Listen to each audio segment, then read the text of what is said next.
chapter 41. Then the man brought me to the main hall and measured the jambs. The width of the jambs was 6 cubits on each side. The entrance was 10 cubits wide, and the projecting walls on each side of it were 5 cubits wide. He also measured the main hall. It was 40 cubits long and 20 cubits wide. Then he went into the inner sanctuary and measured the jambs of the entrance. Each was 2 cubits wide. The entrance was 6 cubits wide, and the projecting walls on each side of it were 7 cubits wide. And he measured the length of the inner sanctuary. It was 20 cubits, and its width was 20 cubits across the end of the main hall. He said to me, "This is the most holy place." Then he measured the wall of the temple. It was 6 cubits thick, and each side room around the temple was 4 cubits wide.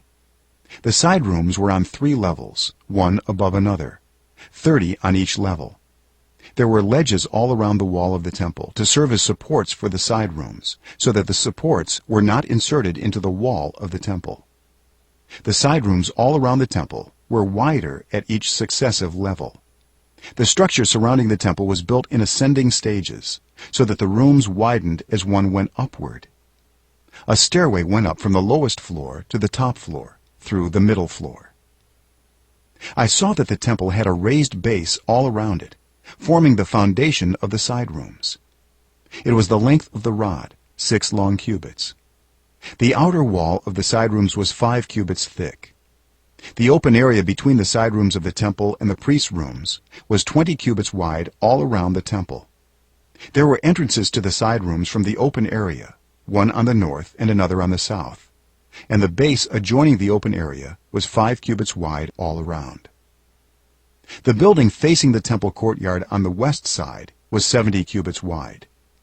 The wall of the building was 5 cubits thick all around, and its length was 90 cubits. Then he measured the temple. It was 100 cubits long, and the temple courtyard and the building with its walls were also 100 cubits long. The width of the temple courtyard on the east, including the front of the temple, was 100 cubits. Then he measured the length of the building facing the courtyard at the rear of the temple, including its galleries on each side. It was 100 cubits. The main hall, the inner sanctuary, and the portico facing the court, as well as the thresholds and the narrow windows and galleries around the 3 of them, everything beyond and including the threshold, was covered with wood. The floor, the wall up to the windows, and the windows were covered.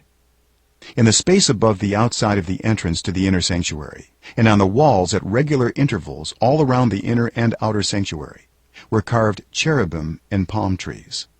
Palm trees alternated with cherubim. Each cherub had 2 faces, the face of a human being toward the palm tree on one side, and the face of a lion toward the palm tree on the other. They were carved all around the whole temple. From the floor to the area above the entrance, cherubim and palm trees were carved on the wall of the main hall. The main hall had a rectangular door frame, and the one at the front of the most holy place was similar. There was a wooden altar 3 cubits high and 2 cubits square. Its corners, its base, and its sides were of wood. The man said to me, "This is the table that is before the Lord." Both the main hall and the most holy place had double doors. Each door had 2 leaves, 2 hinged leaves for each door. And on the doors of the main hall were carved cherubim and palm trees, like those carved on the walls, and there was a wooden overhang on the front of the portico. On the side walls of the portico were narrow windows with palm trees carved on each side. The side rooms of the temple also had overhangs.